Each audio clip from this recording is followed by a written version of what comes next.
pero es así de claro. Te va a durar toda la vida. Y en esta tarde vamos a leer unos versículos de Gálatas capítulo 5 que se parecen mucho a los versículos que leímos el domingo por la tarde, que era el capítulo 8 de Romanos. Ahora pues ninguna condenación hay para los que están en Cristo Jesús, los que no andan conforme a la carne, sino conforme al Espíritu. Y vimos cómo el capítulo 8 de Romanos, que es un capítulo extraordinario, donde las palabras clave son carne y espíritu, espíritu y carne, aparecen muchas veces con diferentes connotaciones, con diferentes aplicaciones. Ahora cuando comencemos a leer en Gálatas capítulo 5, verso del 16 en adelante, te va a dar la impresión, te va a dar la sensación de que seguimos leyendo la carta de Pablo a los romanos. Pero no tiene nada que ver con la carta de Pablo a los romanos. Esta es otra, esta es la carta a los Gálatas. Y voy a comenzar a leer a partir del versículo 16. Digo pues, andad en el Espíritu. Ya esto ya lo había dicho también a los romanos. No satisfagáis los deseos de la carne, porque el deseo de la carne es contra el Espíritu, y el del Espíritu es contra la carne. Y estos se oponen entre sí, para que no hagáis lo que quisierais. Pero si sois guiados por el Espíritu, no estáis bajo la ley. Manifiestas son las obras de la carne. Y ahora usted, si quiere, las puede ir contando para que usted se dé cuenta cuántas manifestaciones diferentes hay de la carne. Lectura que, por cierto, se leyó también el domingo a la tarde. Solamente la volvemos a repetir. Las obras de la carne son manifiestas y son adulterio, fornicación, inmundicia, lascivia, idolatría, hechicerías, enemistades, pleitos, celos, iras, contiendas, disensiones, herejías, envidias, homicidios, borracheras, orgías, y no ha terminado la lista, sino que simplemente la acorta y dice, y cosas semejantes a estas, y que hay más, acerca de las cuales os amonesto, como ya os lo he dicho antes, que los que practican tales cosas no heredarán el reino de Dios. Y ahora cambia completamente el tono. Ahora se va al tema del Espíritu y dice, mas el fruto del Espíritu es amor, gozo, paz, paciencia, benignidad, bondad, fe, mansedumbre, templanza. Contra tales cosas no hay ley. Los que son de Cristo han crucificado la carne con sus pasiones y deseos. Si vivimos por el Espíritu, andemos también por el Espíritu. No nos hagamos vanagloriosos e irritándonos unos a otros, envidiándonos unos a otros. Si Pablo nos presenta un panorama muy real. Pablo en ningún momento presenta a las iglesias que él pastoreó y fundó en su época como iglesias, como comunidades perfectas, donde no había celos, envidias, no había en definitiva pecado. Claro, si así fuera, nosotros nos sentaría muy mal y nos sentiríamos como los peores cristianos del mundo si leyéramos que los Gálatas, los Corintios, los Filipenses, los Tesalonicenses eran hermanos donde nunca ocurría nada malo, nada negativo, no había envidias, ni peleas, ni celos, ni discrepancias entre los hermanos. Pues nosotros al leer eso, si fuera así, diríamos, Señor, pero qué malos somos. Somos unos pésimos cristianos, porque mira cómo vivían nuestros hermanos del siglo I, sin criticarse, sin tener envidia entre ellos, sin haber competiciones, celos, divisiones, ¿verdad? Sin embargo, el panorama es todo lo contrario. Es todo lo contrario. Mire, si fuéramos a la primera iglesia, a la iglesia primitiva, la iglesia madre, la iglesia de Jerusalén, una iglesia, pues imagínate tú, estaban allí todos los apóstoles, todos los discípulos del Señor, atendiendo, pastoreando la iglesia. De los 12, eran 11, porque uno, todos sabemos que se quitó la vida, Judas, pero el resto estaban allí. Ahí estaba Juan, estaba Tomás, estaba Pedro, estaba Santiago. Así que los mejores maestros, los mejores pastores, testigos presenciales de los milagros y de las enseñanzas del Señor. Algo increíble, una iglesia próspera. Dice la Biblia que no había necesitados entre ellos, no había necesitados. No había gente de clase alta, de clase baja, gente con un poder adquisitivo tremendo, gente que los pobrecitos no tenían ni para comer. Dice que entre ellos no había necesitados. ¿Y cómo solucionaban este problema? Porque en las iglesias hoy en día se ven muchas diferencias. Gente que está muy bien, gente que no está tan bien, gente que le sobra de todo, gente que le falta de todo. Pues ¿cómo es posible que en aquellos tiempos el Señor diga, y está escrito, y esto ha sido inspirado por el Espíritu, lo cual no es ninguna exageración ni mentira, que en la iglesia no había ningún necesitado? Bueno, pues muy fácil, muy fácil. Dice la Biblia que los que tenían mucho vendían, se desprendían de su patrimonio y lo repartían a los que no tenían. Dice, pero bueno, es que eso es lo que dice la Biblia, que los que tenían propiedades, no todos tenían propiedades, evidentemente, pero los que tenían propiedades, los que tenían un patrimonio muy grande, lo vendían y no se lo quedaban para ellos, sino que dice que lo repartían, lo ponían a los pies de los apóstoles y ellos sabían a qué familias y a qué hermanos y cómo y cuándo repartir, de tal manera que dice que no había. De puertas para afuera, en el mundo, en la calle, habría, imagínate tú, mendigos, necesitados, pero dice que en la iglesia no había necesitados entre ellos, sino que todos tenían todas las cosas en común.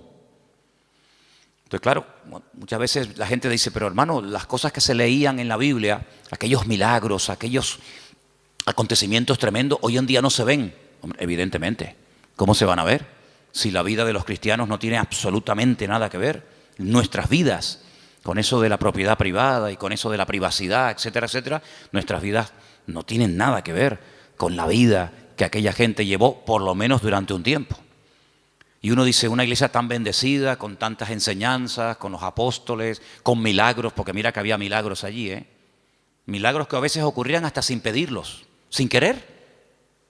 Pedro dice que un día iba al culto, y cuando él iba caminando, claro, uno proyecta la sombra y dice que la sombra, ni siquiera imposición de manos, ni oración directa, sino su sombra, dice que cuando pasaba y caía por encima de los enfermos, eran sanados. La sombra de una persona, la sombra. Eso no lo hemos visto nosotros nunca, y no sé si alguna vez lo veremos, pero en aquellos tiempos era normal.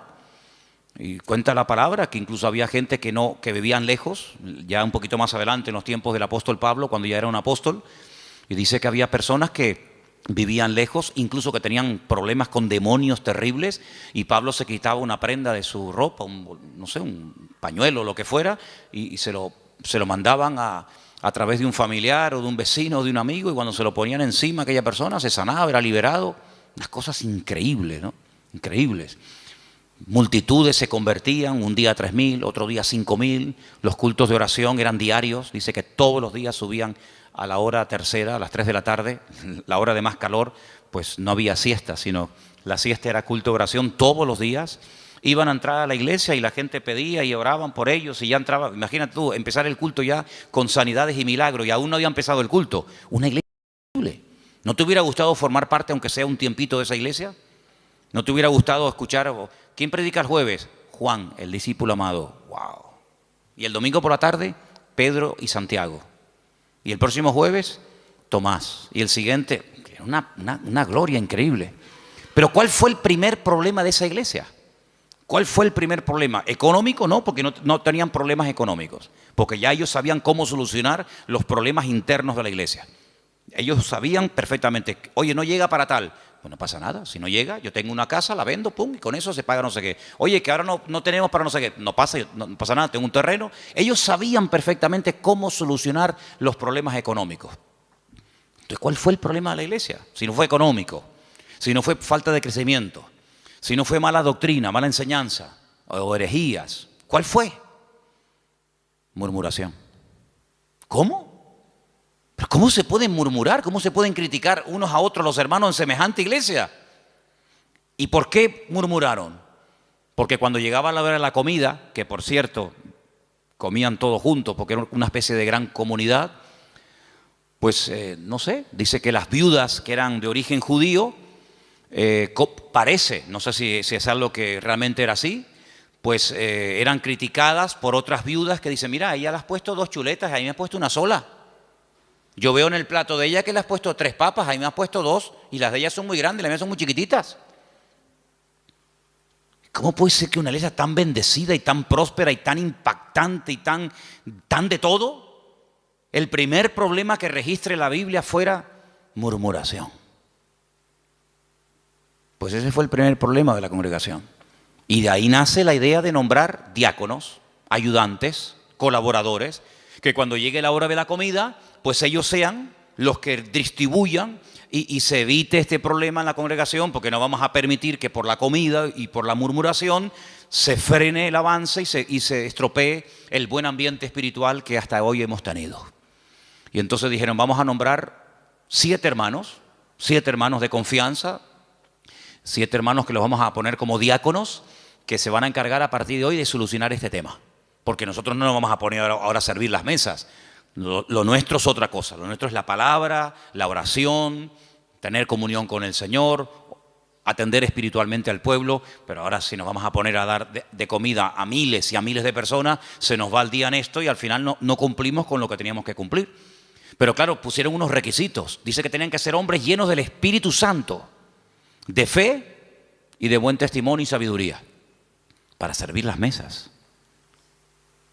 Pues si esos eran los requisitos de los diáconos, ¿cómo tenían que ser los apóstoles y los pastores en aquella época? Yo creo que muchos de los que somos pastores hoy en día no podríamos ser ni diáconos en la iglesia primitiva, porque ponían el listón tan alto, era algo tan elevado que pedían para que una persona pudiera atender las mesas, que tú imagínate lo que tenían que pedir para ser pastor. Algo realmente increíble. Así que vemos que el problema de la carne y del espíritu ya surgió en el seno de la primera iglesia, en la iglesia primitiva. Imagínate 2000 años después. Imagínate 2000 años después. Si viendo y viviendo en aquel tiempo y en aquel ambiente y aquella atmósfera de gloria, de bendición, de un mover de Dios espectacular, donde todo lo que ocurría era genuino. Las cifras que se dan no son aumentadas, no se estiran las cifras. Bueno, eran 200 los que se convirtieron, pero tú pones ahí 5000. No. Todo era genuino, los milagros eran genuinos, las sanidades eran genuinas. Todo lo que ocurría era genuino, no eran cifras evangelásticas, eran cifras genuinas, milagros realmente del Señor. Si eso ya ocurría en aquella época, imagínate hoy en día cuando nuestro nivel de santidad, nuestro nivel de espiritualidad no tiene absolutamente nada que ver con el de nuestros hermanos de los primeros siglos de la era cristiana. Entonces vemos que el problema dentro de la iglesia fue la carnalidad.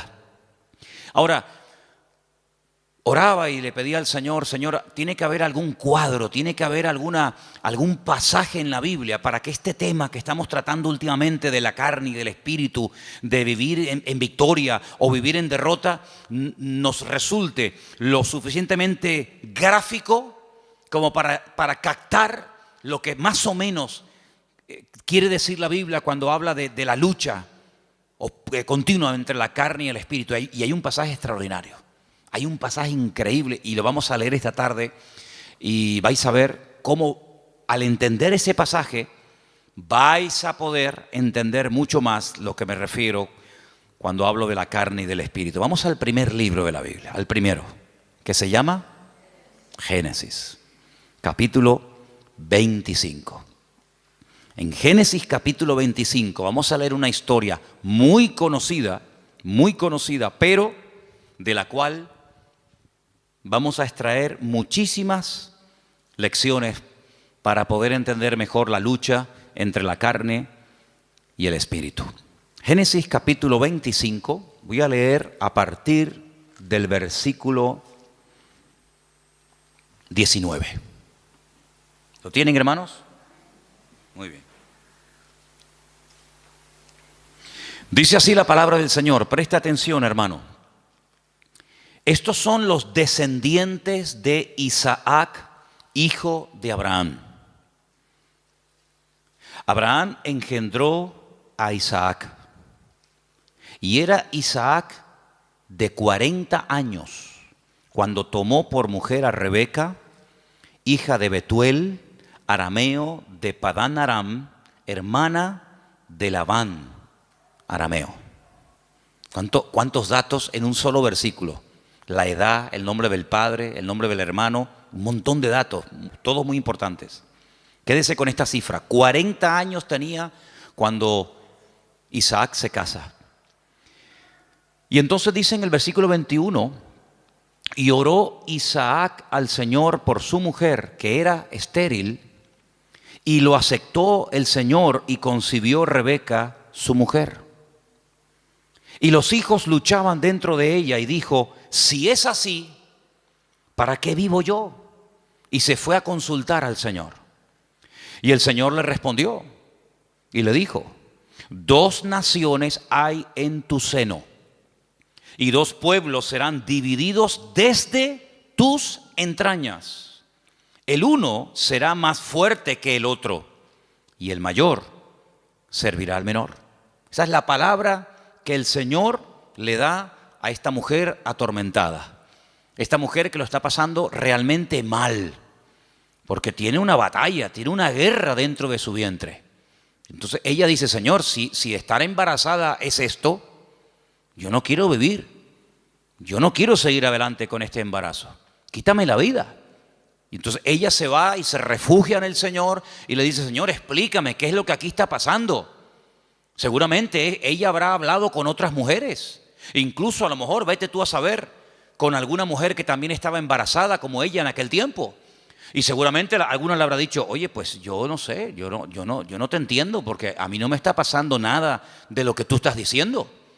Entonces ella cuando se va a consultar con el Señor no es porque está un poquito mareada y tiene vómitos por la mañana temprano cuando se levanta y pierde el equilibrio y está cansada. No, ella está harta.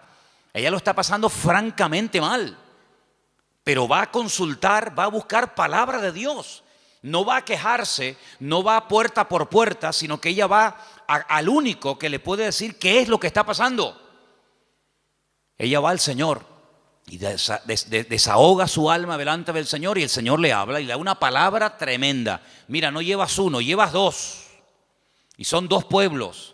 Y están peleándose desde tu vientre. Y siempre será así. Y el mayor servirá al menor. Y entonces ya ella más o menos entiende qué es lo que está pasando.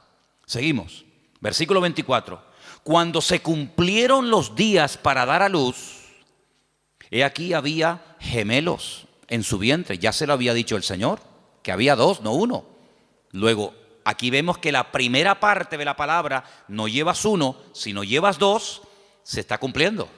Cuando ella vio salir 1 y vio salir al otro, ella seguramente habrá recordado lo que el Señor le había dicho.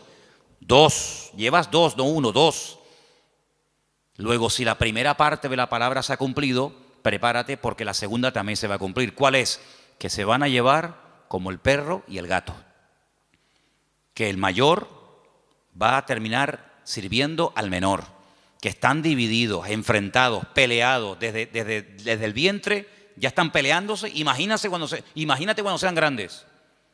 Entonces dice en el versículo 25 que el primero, salió el primero, dice rubio, ahora hablaremos acerca de eso, y era todo velludo, como una pelliza, y llamaron su nombre Esaú. Fíjate que en el versículo 25 dice, y salió el primero. Ahora tendría que decir el siguiente versículo, y salió el segundo, ¿sí o no? Pues no dice eso. Cuando sale Esaú dice, salió el primero, pero cuando sale el otro hermano, dice el versículo 26, después, no dice el segundo, dice después. Salió su hermano, trabada su mano al calcañar de Esaú, y fue llamado su nombre Jacob. Y era Isaac de edad de 60 años cuando ella los dio a luz. Yo les dije que en el versículo 20 dice cuántos años tenía cuando se casó. 40. Y al final del versículo 26 dice cuántos años tenía cuando fueron padres. 60. Es decir, que durante 20 años intentaron ser padres y no pasaba nada. Dice la Biblia que ella era estéril.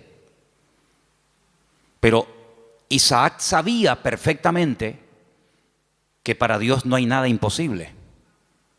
Porque Isaac es el resultado de una oración de fe y de una intervención sobrenatural de Dios sobre su madre. Porque ustedes saben que los padres de Isaac fueron Abraham y Sara. Y la Biblia dice que eran gente muy mayor, muy mayor. Ella era de 90 y él de 100 años, tú imagínate. Y para colmo, ella también dice la Biblia que era estéril. Luego, humanamente hablando, entre la edad y el tema de la esterilidad, imposible. Pero él vive. Él sabe que su madre fue sanada cuando su padre oró por ella.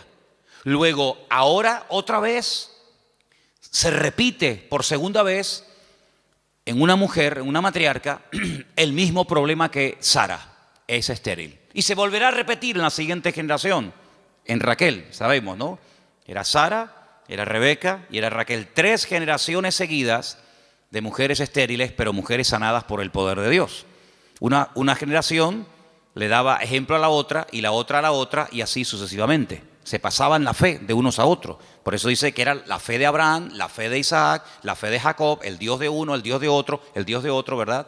No se aprendían cosas en una primera generación y luego no llegaban esa segunda y se terminaba diluyendo la bendición, sino que la bendición iba de menos a más. Date cuenta que, por ejemplo, Abraham ora, Dios sana a su esposa y tiene 1.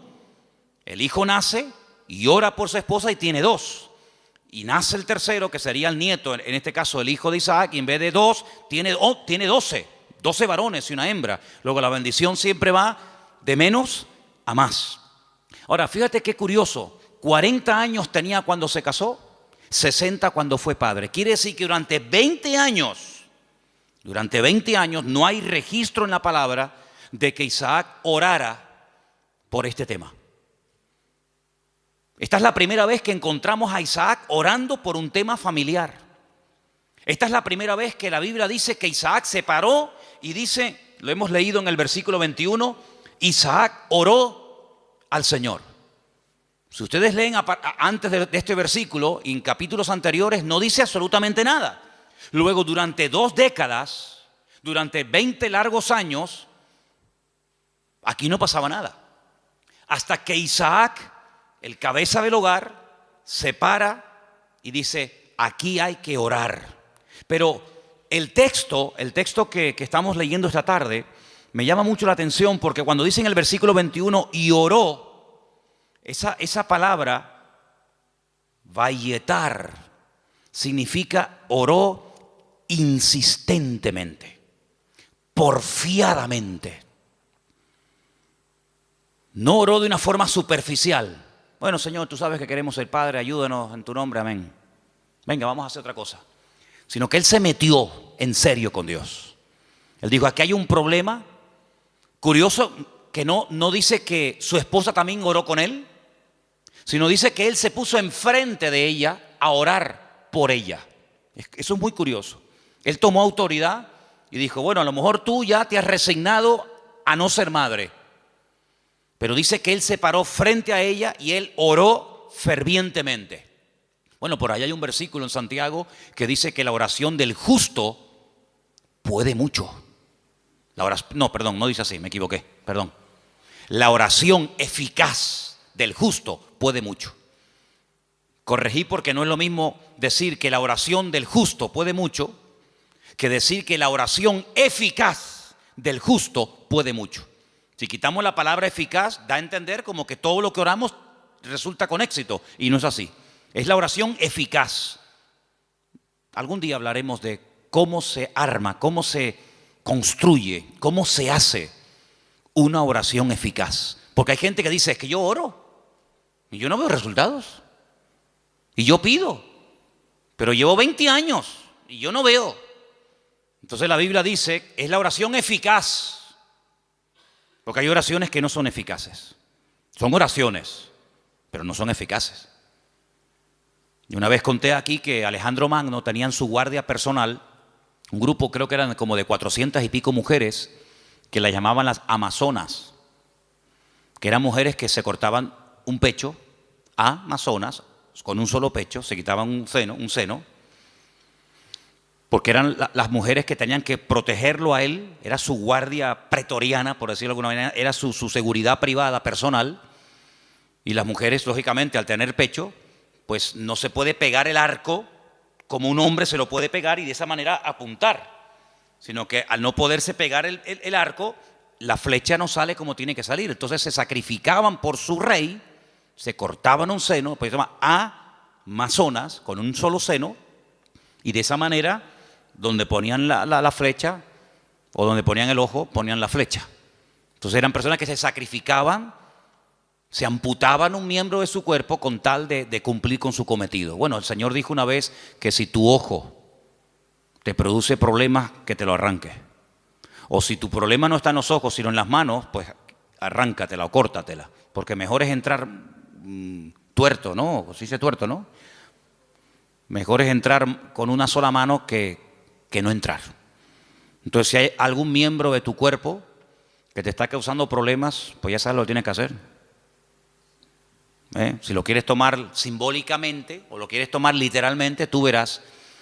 Pero tú tienes la responsabilidad de cortar, de quitar de tu vida todo aquello que te está impidiendo obtener resultados. Sea mano, sea ojo, sea televisión, sea internet, sea móvil, sea amigo, sea novia, sea novio, sea vecino, sea vecina, sea perro, sea coche, sea moto, sea deporte, sea lo que sea, sea lo que sea. Cuando hablamos de acerca del ojo, no es que necesariamente me voy a arrancar el ojo, porque puedo seguir viendo por el otro. Entonces, estamos en la misma. Sino es todo lo que entra, porque dice la Biblia en Eclesiastés, cuando describe el cuerpo humano, ustedes saben que hay una descripción del cuerpo humano desde la cabeza hasta la coronilla, desde la coronilla hasta la planta de los pies. Cuando él llega a la parte de la visión, él dice que son las ventanas.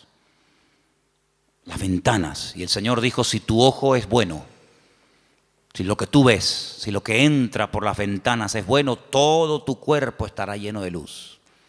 Pero si tú abres la ventana, que son los ojos son las ventanas del alma. Con el alma tú la alimentas con lo que ves. La carne se alimenta con lo que ves. De hecho, lo que ves es lo que después la carne desea. Entonces, de ahí viene el refrán, ojos que no ven, corazón que no siente, ¿verdad? Entonces, cuando tú tienes las ventanas abiertas, pues tienes que saber seleccionar, porque hay cosas que mejor no verlas. Y exactamente es con la mano. La mano es, digamos, el miembro que habla acerca de lo que hacemos. Los ojos lo que miramos, lo que deseamos, lo que anhelamos, donde ponemos la visión, que después nos lleva a la acción, de la visión a la acción. Pero la mano representa la acción en sí misma. Hacemos con las manos. Cristo sanaba a los enfermos con las manos, tocaba a los enfermos, multiplicaba los panes y los peces. Las manos son, digamos, el medio, hablando de una forma simbólica de lo que hacemos, de lo que ejecutamos. Entonces, si lo que estás haciendo o lo que estás viendo, lo que está entrando en definitiva en tu mente y lo que posteriormente sale te está causando problemas, tienes que tomar medidas preventivas primero. Si ya no funcionan las medidas preventivas, entonces otro tipo de medidas, pero lo que no puede ser es que la carne esté superando la vida en el espíritu, porque dice la Biblia que los que viven en la carne no pueden agradar a Dios. Y los que son guiados según la carne van a la muerte, a la destrucción. Por lo tanto, hay esa lucha que vemos desde el vientre de la madre de esta mujer, de Rebeca, con estos dos hijos. Ahora, después dice, en el mismo versículo 21, cuando yo he dicho vayetar, significa orar porfiadamente, insistentemente, en el mismo versículo, cuando dice, y aceptó el Señor, ¿lo veis? Es la misma palabra, pero se pronuncia de una forma diferente, vayater. Vayater, vayatar, vayater. Se escribe igual, pero las vocales se ponen diferentes. ¿Y saben lo que significa eso? Aquí se ha traducido por aceptó el Señor. Aceptó el Señor. Significa que convenció a Dios. Dicho de otra forma, Dios se dejó convencer por la oración de Isaac. Es increíble. Dios se dejó convencer. A ver, ¿qué quieres? Presenta argumentos. Preséntame argumentos. ¿Por qué quieres ser padre? No tenemos la oración de Isaac. Solamente tenemos el hecho de que oró Isaac al Señor y el Señor dijo, está bien. Pero la oración que hizo Isaac al Señor, qué pena, no la tenemos. ¿Te hubiera gustado que estuviera ahí? Algún día cuando lleguemos a la gloria decir, oye Isaac, ¿puedo hablar contigo un segundito? ¿Me podrías decir más o menos lo que le pediste a Dios cuando querías ser padre? Sí, sí, mira, le dije esto y esto y esto. Tienen que aprender hebreo, si no, no pueden hablar con él. No, son bromas. Pero tuvo que orar de una forma que dice que convenció a Dios. Dios dijo, me has convencido. Ya está, problema solucionado.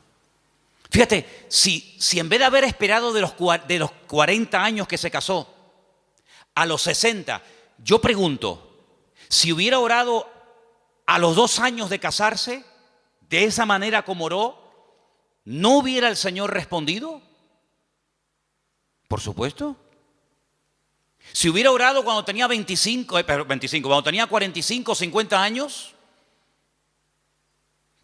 los gemelos podían haber nacido antes. Pero no hay registro en la Biblia de que Isaac orara a esa edad, con esa intensidad y con ese fervor. Pero sí hay registro en la Biblia, a los 60 años, cuando él ora, el Señor se deja convencer. Los argumentos que presentó Isaac, pienso yo que un argumento podía haber sido este. Señor, tú le dijiste a mi padre que en ti serían benditas todas las naciones de la tierra y que tú le darías un heredero y que yo sería el hijo de la promesa.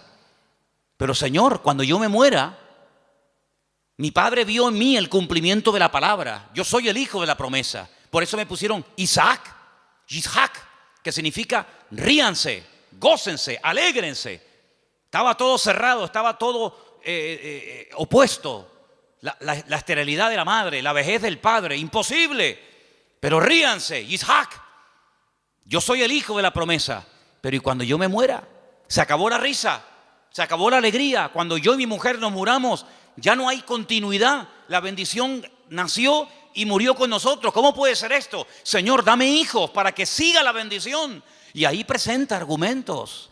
Y ahí, en el buen sentido de la palabra, Isaac dialoga, discute, pelea con Dios en oración y dice, Vayater, Dios se dejó convencer. Estoy de acuerdo, Isaac, perfecto.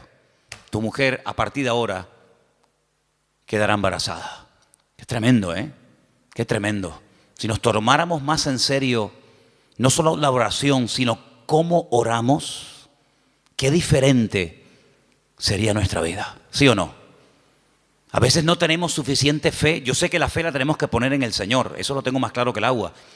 Pero el Señor nos ha dado un medio poderosísimo, que es la oración. Si lo usáramos más, si oráramos más fervientemente, y esto no tiene nada que ver con el carácter de uno, porque Santiago, cuando dice que la oración eficaz del justo puede mucho, pone un ejemplo. Uno dice, bueno, oración eficaz de un justo, a ver, ¿quién podría ser? No hace falta que te rompas la cabeza. Santiago dice, Elías era un hombre, dice, sujeto a pasiones semejantes a las nuestras. Cuando se enfadaba Elías, hermano, sal corriendo, sal corriendo, que cuando éste se enfada, ora a Dios, te cae una llama de fuego encima y te fulmina, Estaban un día en lo alto de una montaña y el rey dice, llámenme al profeta. Y llega un capitán con sus soldados y le dice, varón de Dios. Así como no le gustó mucho el tonito, no le gustó mucho la forma tal vez como se lo dijo. Y Elías se le queda mirando y le dice, varón de Dios, ¿no? Así como con rintintín. Si yo soy varón de Dios, que quede bien claro y que caiga fuego del cielo y lo hace. Los calcinó a los 50. Hicieron un asado ese día ahí en medio del campo. Al día siguiente el rey dice, bueno, esto habrá sido, no sé, una casualidad. Venga, vayan a buscarme a ese hombre. Varón de Dios, venga, date prisa. Sí, si yo soy varón de Dios, que quede bien claro. Ya van 100. Un olor a carne en la atmósfera había terrible, ¿no? Tercer grupo, vayan a buscarme a ese hombre. Cuando llega el tercero se tira a tierra y dice, gran varón de Dios, ten misericordia de mí, por favor, no me quemes. Te pido, te suplico. Así me gusta. Ahí se baja Elías. Así era Elías, amigo. Así era Elías. Alguien dijo en cierta ocasión que si el Señor no se lleva en un carro de fuego a Elías, le prende fuego a todo el país. Porque para él todos estaban mal. Claro, para él todos estaban mal. en un día, mató a 100 soldados. Días más tarde, a 450 profetas de Baal les cortó el cuello en el monte Carmelo. ¿Pero este quién es? Y después hablan los americanos de Rambo. Esto es increíble, esto es tremendo este hombre. El Señor se lo tuvo que llevar con él. Pero mira, era un hombre que se desanimaba, ¿sí o no? Señor, quítame la vida, estoy harto, me siento solo. Este no es mi sitio, no sé qué, orando tonterías. Una mujer le dice, mañana como no ponga tu cabeza en un plato, como tú pusiste en un plato la cabeza de mis profetas, y sale corriendo por miedo a la mujer. Claro, si Elías era tremendo, ¿cómo tenía que ser esta mujer? Porque para salir corriendo desde allí hasta donde fue corriendo, pero dice que era un hombre sujeto a pasiones semejantes a las nuestras. Se enfadaba, se desanimaba, se deprimía, oraba tonterías. Pero cuando oraba, amigo, cuando ese hombre entraba en guerra y en comunión con Dios, no había infierno que lo pudiera detener. ¿Te das cuenta? Entonces aquí encontramos un ejemplo de cómo este hombre ora. La mujer no dice que orara. Bueno, pero que tienes que orar eres tú, que para eso eres el hombre, para eso eres la cabeza. Y tú tienes que traer la bendición a tu casa. Y la bendición viene cuando tú buscas de Dios, cuando tú oras sinceramente. Mira, el peor defecto que puede tener un hombre no es que no predique. Hermana, si su marido nunca va a ser un predicador, no se enfade con él. No todos han sido llamados a predicar. Ese no es el mayor problema de un hombre. El mayor problema de un hombre es que no sabe cantar. No. Hermano, hay hermanos que el Señor los bendiga. Por ahí no van los tiros. Es que a mí me gustaría tener un hombre que cante. Sí, pues mire, le tocó. No hay más, hermana. El problema de un hombre no es que no canta o no predica. ¿Tú sabes cuál es la peor desgracia que puede tener un hombre? Que no sepa orar. Ese es el problema más grande que puede tener una mujer, es que su marido no ora, que no sepa orar. Porque este hombre, cuando oró fervientemente y oró porfiadamente, insistentemente, automáticamente en la casa, todo cambió. Todo cambió. Ahora, la oración trajo problemas. Porque por la oración de Isaac, dice la Biblia, que su mujer lo estaba pasando mal.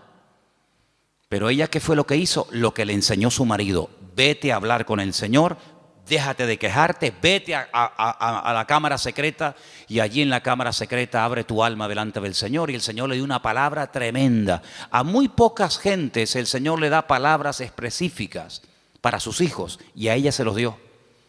Vamos a leerlo otra vez. 2 naciones hay en tu seno, 2 naciones, 2 pueblos serán divididos desde sus entrañas. Es imposible la convivencia.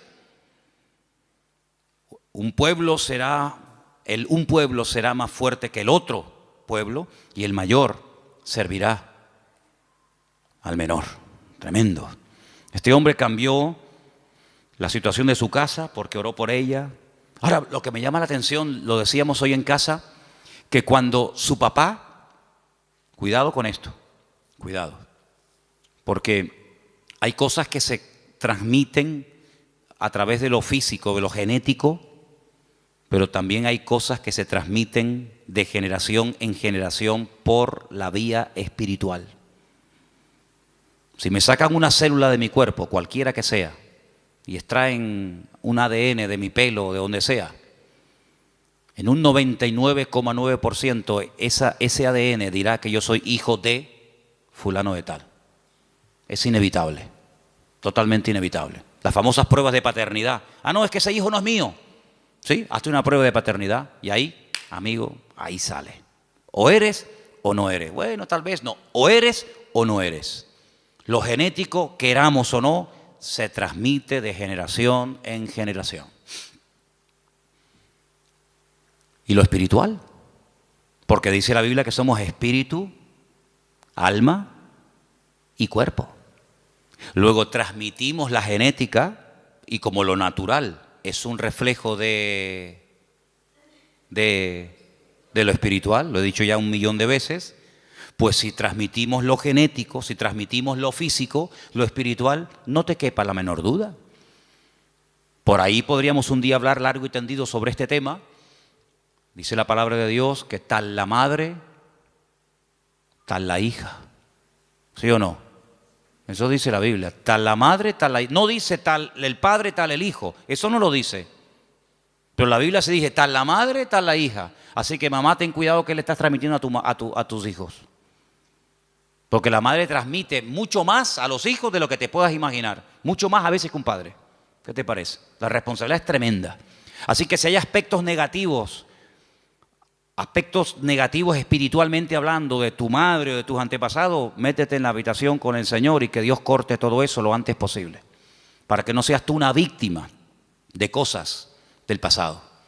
Aunque un día hablaremos más detenidamente sobre todo esto. Pero lo que quiero decir con todo esto es que él no tomó una sierva.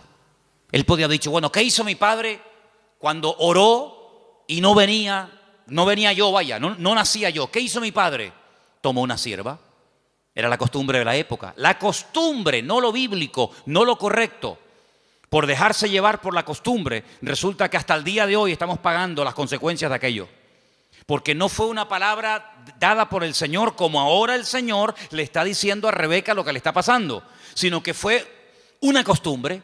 Cuando la señora de la casa no podía tener hijos, o bien porque fuera estéril, o bien porque fuera demasiado mayor, la costumbre era una criada, la criada de la señora, la criada de confianza de la casa, pues podían tener relaciones sexuales, el amo con ella, y ese hijo que naciera se consideraba hijo legítimo del matrimonio. De hecho, había prácticas que a la hora de parir se ponía una debajo y otra arriba, y las dos hacían como que estaban pariendo, y no, era toda una historia, ¿no? Isaac podía haber dicho, bueno, pues yo voy a hacer lo mismo. Él no hizo eso, porque él aprendió que imitar lo que otros hacen para obtener resultados no es lo correcto.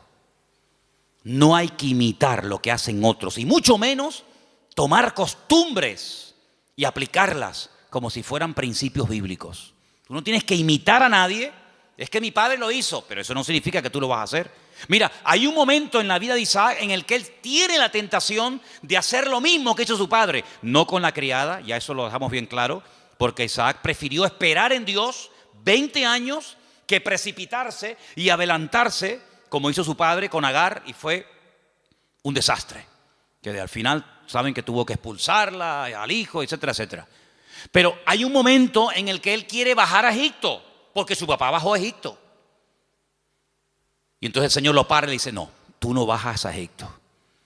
Entonces no tengas la tendencia de imitar, de copiar, de hacer lo que otros hacen, porque en ese caso le resultó favorable, o tuvo algún éxito, o tuvo alguna bendición. Dios no es un Dios de métodos, es un Dios de principios. ¿Cuántos dicen amén?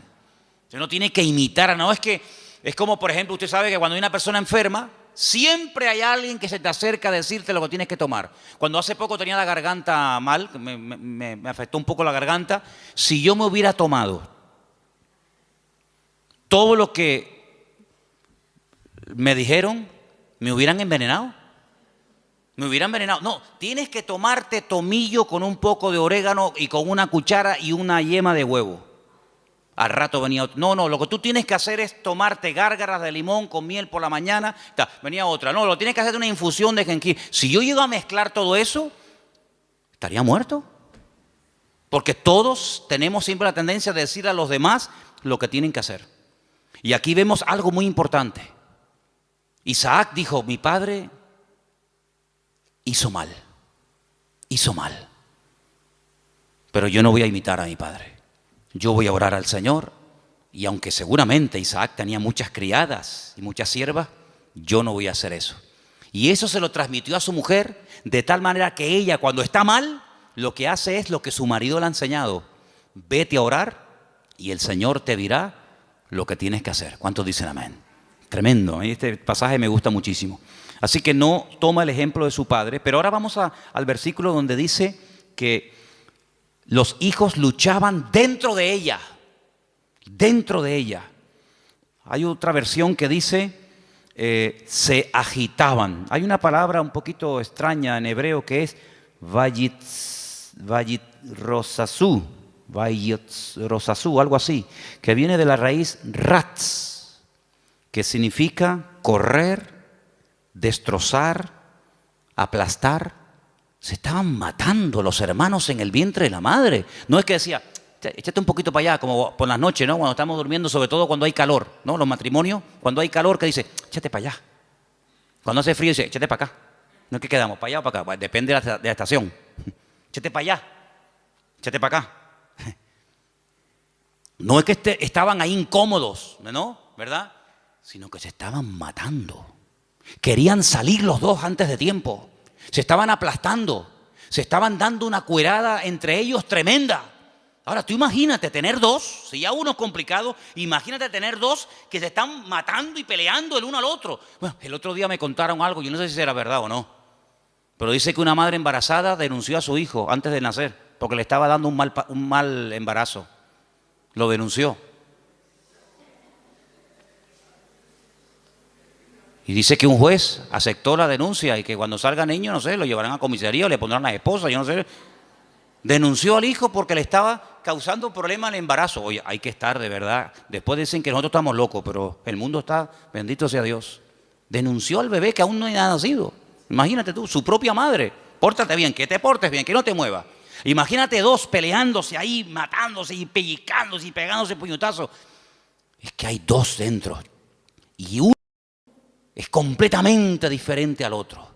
Y ahí es el cuadro que yo estoy utilizando esta tarde para reflejarles la realidad de la batalla que hay entre la carne y el espíritu. Uno tendría que sentirse tan mal como se sintió Rebeca cuando hay esa batalla interior dentro de nosotros entre la carne y el espíritu, que no nos queda más remedio que ir a hablar con Dios y desahogarnos con el Señor. Ella no dijo, bueno, esto es normal, sino cuando en nosotros hay esa guerra, como decía Pablo, Romanos capítulo 7, léanlo, es un capítulo tremendo. Pablo abre su corazón, Pablo se quita la careta y dice, hermanos, lo que quiero hacer no lo estoy haciendo.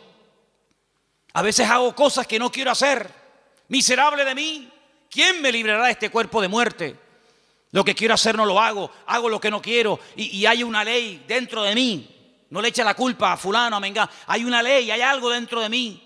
Es esa ley que la carne se rebela contra el espíritu contra la carne, igual que Jacob y Esaú, que se mataban y se pegaban el uno al otro. ¿Y qué hizo Rebeca? Se fue a hablar con el Señor. Eso es lo que deberíamos de hacer cuando nos sentimos mal, cuando queremos orar, pero no quiero orar. Cuando quiero leer la Biblia, pero no me da la gana de leer la Biblia. Y cuando quiero que Dios me bendiga, pero ya no quiero saber nada de Dios, me tiene cansado. Y cuando quiero ir, pero ya no quiero ir. Cuando hay esa lucha, no te resignes y digas, bueno, seré que soy raro, seré que soy un bicho extraño. No. Lo que tenemos que hacer es lo mismo que hizo Rebeca. Señor, ¿qué pasa? ¿Qué me está pasando? Señor, háblame, ayúdame. Porque si no me ayuda, quítame la vida. Porque esto no es vida ni es nada. No lo dijo, pero casi probablemente estuvo tentada a decir, es que yo estaba mejor antes que ahora. Yo estaba mejor antes cuando era una mujer estéril, sin hijos, que ahora que tenía que estar saltando de alegría por estar embarazada, pues antes yo vivía y me sentía mejor que ahora. Ahora que me has bendecido, esta bendición me está trayendo unos problemas terribles. No dijo todo esto, lo estoy diciendo yo, a ver si me entienden.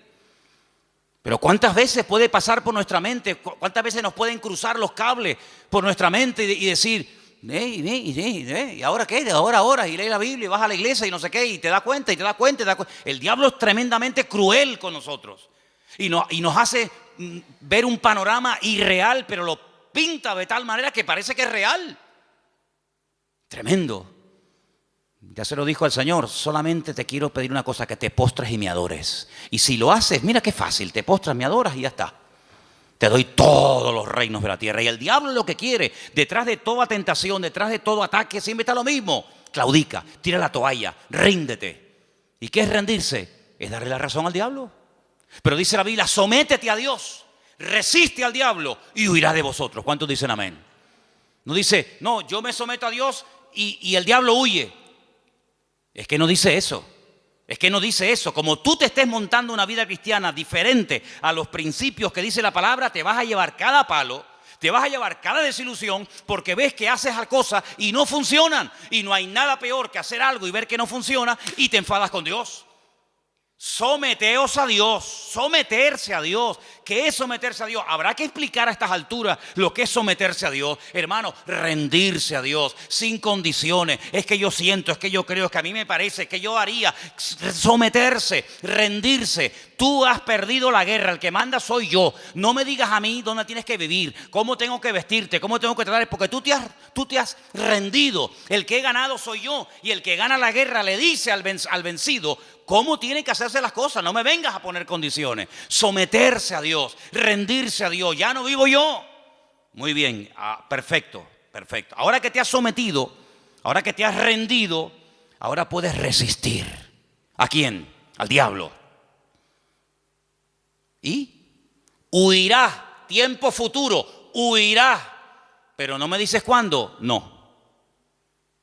Te digo el presente, sométete, resiste, tiempo presente. Y en futuro, la victoria, huirá.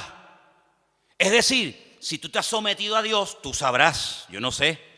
Si tú te estás sometiendo a Dios diariamente, porque no es que me sometí el domingo pasado y durante toda la semana hago lo que me da la gana. No, me someto el lunes, me someto el martes, me someto el miércoles, me someto cada día, cada instante de mi vida. Si yo me estoy sometiendo, yo tengo que resistir el lunes, el martes, el miércoles. Y si no se ha solucionado el problema, si no ha huido el enemigo, si no se ve un rayo de luz en el horizonte, ¿qué hago? Pues quiere decir que tienes que seguir sometiéndote a Dios y resistiendo. Sometiéndote y resistiendo. ¿Hasta cuándo? Hasta que huya. Ese es el objetivo, hacer huir al enemigo, ¿sí o no? Cuando tú te montas en un avión, imagínate que te vas de aquí a Madrid y por el camino dice, señorita, una preguntita por favor. ¿Estas turbulencias es normal? Sí, es normal. ¿No me podría dejar usted a mí por el camino, por favor? ¿Cómo? ¿Cuánto tarda esto? 2 horas y media. ¿2 horas y media? No, yo no. No, dígale al chofer que en la próxima parada me bajo. Menos mal que no hay timbre en los aviones. Si hubiera timbre, ¿cuántas veces le darían la paliza al pobre piloto? Para, aquí me quedo. No, tú tienes que llegar hasta el final, porque tú saliste de un sitio para llegar a otro. Y en la vida cristiana no hay paradas intermedias. Saliste y no volváis atrás, dice la Biblia. El Señor le dijo al pueblo de Israel, no hagan otra vez nunca este camino de vuelta. Yo los he sacado de allí para llevarlos a la tierra de prometida, la tierra que fluye leche y miel. No se les ocurra nunca más, ni a ustedes, ni a vuestros descendientes, hacer el camino de vuelta a Egipto, porque no hay marcha atrás. Y en la vida cristiana dice que el que pone la mano en el arado no puede mirar atrás, porque si pongo la mirada atrás, el surco no sale derecho, sale todo torcido y eso es un desastre, es un desastre. Por lo tanto, vemos en este pasaje que se oró, se obtuvo resultados, pero lo que queremos hablar con todo esto es de la diferencia de Esaú y de Jacob para después darnos cuenta de lo que es la carne y de lo que es el espíritu. Serían divididos, separados, enfrentados desde el vientre de su madre. Es decir, convivencia cero, imposible. Cuando hace años, ¿se acuerdan los que estaban? Algunos todavía no saben esto, pero cuando estábamos en el puerto de la Cruz y en una de las casas que hay allí, ¿se acuerdan ustedes que vinieron aquellos santeros? Eran cubanos, total, ¿qué más da? Pero eran cubanos. Hubieran sido japoneses, pues digo, santeros japoneses, aunque nunca me imagino un santero japonés, pero bueno. Vinieron aquellos santeros japoneses y lo primero que me dijeron el primer día, dice, venimos a por ti, por tu casa, por tu iglesia, por tu ministerio, vamos a destruirte. Ya. Yo miré así para que no hubiera ningún hermano y me escuchara. Porque algunos cuando a lo mejor vieron a Cristo volcar las mesas y se sacó el cinturón, dijeron, ¡ah! El Señor se enfadó. Sí, se enfadó, porque hay momentos para enfadarse. Entonces el Señor volcó las mesas y lo volcó correctamente. No se equivocó. ¿Ustedes creen que se equivocó el Señor? Lo hizo todo perfecto. Pues yo le dije a aquello, digo, ay amigo, ustedes no saben dónde han caído. Y una serie de cosas más. Entramos en guerra. Claro, entramos en guerra. Mataron palomas. Me iba por las mañanas allí, tenían todo el patio lleno de huevos, de plumas, de sangre, un pavo degollado, velas negras, cocos, no sé qué. Y yo digo, tú sigue haciendo lo que quieras. Sí, haz lo que quieras. Como si quieres matar una piara de cochinos aquí en el patio, me da exactamente igual. Y el Señor me dio una palabra orando una noche en el muro allí en Jerusalén. Y me dijo, de aquí a poco se irán y no los verás nunca más. Mirarás y el malo ya no estará y nunca más lo verás. ¿Qué te parece? Entramos en guerra, se fueron no como vinieron. Cuando alguien viene a hacerte daño no se va igual que como vino. No, no, no. En el mundo espiritual no, en el mundo puede ser, pero en el mundo espiritual cuando alguien viene a hacerte daño no se va igual que cuando vino, se va peor, se va dividido. Dice, por un camino viene y por 7 se marchan. Sí, la reacción a nuestro favor siempre es en contra del enemigo, evidentemente. Y llegó un día en el que yo dije, ya está, se acabó. Uno de ellos me llamó aparte y me dice, ¿puedo hablar con usted? Ya cuando a mí me hablan de usted, yo digo, qué curioso. Ya me habló de usted. Y me dice, ¿por qué no llegamos a una convivencia? Así me dijo, esa fue su palabra. ¿Por qué no llegamos a una convivencia? Y le dije, jamás en mi vida, por encima de mi cabeza, yo jamás conviviré con ustedes. Hijos del diablo, les dije. Que vienen aquí ustedes a hacer daño. Convivencia en absoluto. La única convivencia que hay es que ustedes quemen toda esa basura, lleguen adentro de la iglesia, se conviertan y le pidan perdón a Dios por lo que están haciendo. Se fue, imagínate tú, como un saltaperico. ¿Qué te parece, amigo? Convivencia, principio del fin. ¿Ya quieren convivir? Pues ya saben que no pueden, vamos a convivir. No habrá nunca convivencia entre Esaú y Jacob, jamás. Es más, la debilidad y la derrota de uno fortalece y le da la victoria al otro. No pueden estar los dos como cabeza. Cuando uno está como cabeza, el otro tiene que estar como cola. Y cuando el otro está como cola, el otro está como cabeza. Es algo antagónico, no pueden estar los dos en la cúspide de la pirámide. O uno está arriba o el otro está abajo. De hecho, cuando uno está arriba es porque se ha fortalecido con la debilidad del otro. Y cuando el otro está abajo es porque su fortaleza la ha perdido y la ha tomado el otro que le ha vencido. Eso es así en el mundo espiritual. No puede haber convivencia entre la luz y las tinieblas. Donde hay luz, no hay tinieblas. Y donde hay tinieblas es porque hay ausencia de luz. Pablo utiliza todo esto y dice, hermanos, qué común unión puede haber entre Satanás y Cristo. ¿Qué común unión puede haber entre la luz y las tinieblas, entre un inconverso y un creyente? Ninguna. Por eso dice, no se unan. El mundo quiere unirse, claro. Para el enemigo eres atractivo, para el enemigo eres un trofeo de guerra. Pero le dice el Señor al creyente, no al inconverso. Al creyente dice, no te unas. Él querrá unirse contigo. Hay gente del mundo que se enamoran de chicas cristianas. Hay chicos de la calle que se enamoran de chicas y los del mundo claro, porque tienen un atractivo, tienen una gracia de Dios. Pero tú enamorarte de uno del mundo, ¿estás loco o qué? Es convertirte en tinieblas siendo luz, amigo. Es increíble. No hay ningún tipo de convivencia y por eso lo que el Señor le está diciendo a esta mujer, a Rebeca, es que no habrá convivencia ni dentro ni fuera, ni cuando son chicos ni cuando son grandes. Y cuando los dos nacieron, dice la Biblia que uno era de una manera y otro era de otra. Es decir, lo natural reflejaba lo distinto que eran el uno del otro. Y eso es lo que tenemos que tener en cuenta para darnos cuenta de que vivir en la carne es totalmente opuesto a vivir en el espíritu. Y no he terminado, mira todos los apuntes que tengo aquí apuntes para una semana, pero quiero terminar diciendo algo, escúcheme bien. Si alguien se pregunta, ¿y puedo vivir un poquito en la carne y un poco en el espíritu? Por ejemplo, sábado hay culto de jóvenes, ¿no? ¿Sí o no? Bueno, pues el sábado canto, oro, alabo a Dios. El domingo también porque hay culto, entonces tengo que portar bien. No puedo comportarme mal, ni decir palabrotas, ni... Sábado y domingo está bien, total. Pero claro, ya el lunes, el martes que no hay culto, el miércoles que no hay culto, entonces no has entendido nada.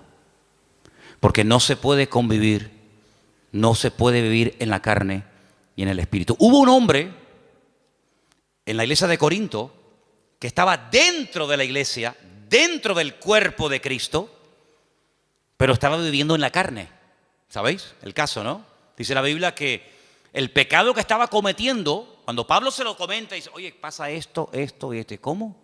Dice, lo que ese hombre está haciendo, el pecado que está cometiendo, ese perverso, lo llama así la Biblia, perverso, que viene de pervertido. Dice, ni los del mundo lo practican. Ni los del mundo están viviendo en tanto desorden como ese que se llama hermano, pero se ha metido dentro de la congregación y no tiene nada que ver con una vida de un cristiano. Pablo dice, yo ya lo tengo claro. Bíblicamente dice, yo ya he juzgado ese caso. Yo ya lo he juzgado. Juntaos vosotros con mi postura, con mi espíritu, con mi determinación y cogerlo y sacarlo de ahí. Entréguenselo a Satanás para que destruya la carne, a ver si su espíritu se salva. Una cosa increíble. Entonces le dijeron, mira, ven para acá, aquí no puedes venir más. Te estaba acostando con la mujer de su marido, de su padre, que a lo mejor no era su madre, pero podía ser la madrastra. Estaba teniendo relaciones sexuales con la mujer de su padre. Y Pablo dice, pues pero eso ni en el mundo se hace eso. Ni en el mundo se comentan esos pecados. Cójalo, dice que lo echaron fuera para que Satanás lo zarandeara, lo sacudiera. Cuando tú sales de la iglesia, el diablo te dice, ven. El 4 de junio tú estabas aquí en la plataforma llorando, diciendo, Señor, usa mi vida, voy a servirte, cuenta conmigo, diablo, te reprendo, te ato. Y el diablo escuchando. El diablo dice, hoy está eufórico, hoy está animado, le tocó el mensaje, está potente. Espérate la semana que viene. Cuando estás, no voy más a la iglesia, estoy desanimado, no sé qué. El diablo dice, ven para acá. ¿Qué me dijiste tú el otro día por la tarde? Te reprendo, diablo, fuera, diablo. Ven, te mete una sacudida en un minuto que tus 6 meses de cristiano te los tira por tierra, amigo.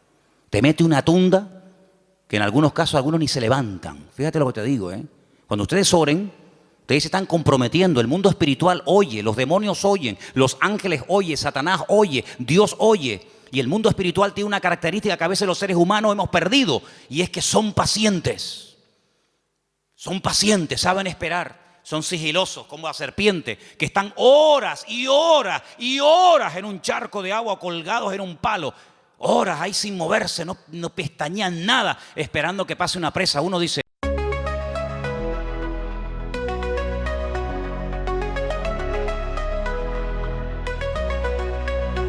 in the haze of neon dreams, I wander through the night, lost in a sea of stars where your whispers take flight.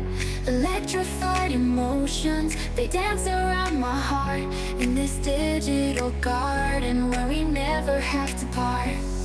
Shadows blend with colors as the beat sets me free. Every note a memory, every rhythm you and me. Echoes of you in synth waves, feel you near in the pulsing haze. It's such a world where we collide. You love the rhythm in my mind.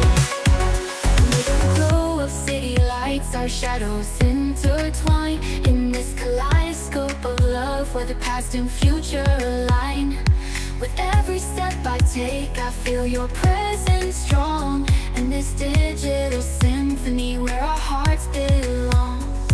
Shadows blend with colors as the beat sets me free. Every note a memory, every rhythm you and me. Echoes of you in synth waves, feel you near in the pulsing haze. It's such a world where we collide. You love the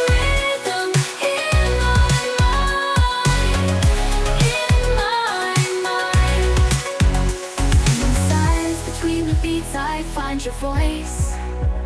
In the flicker of the lights I see your choice. Together in this dream we'll never fade.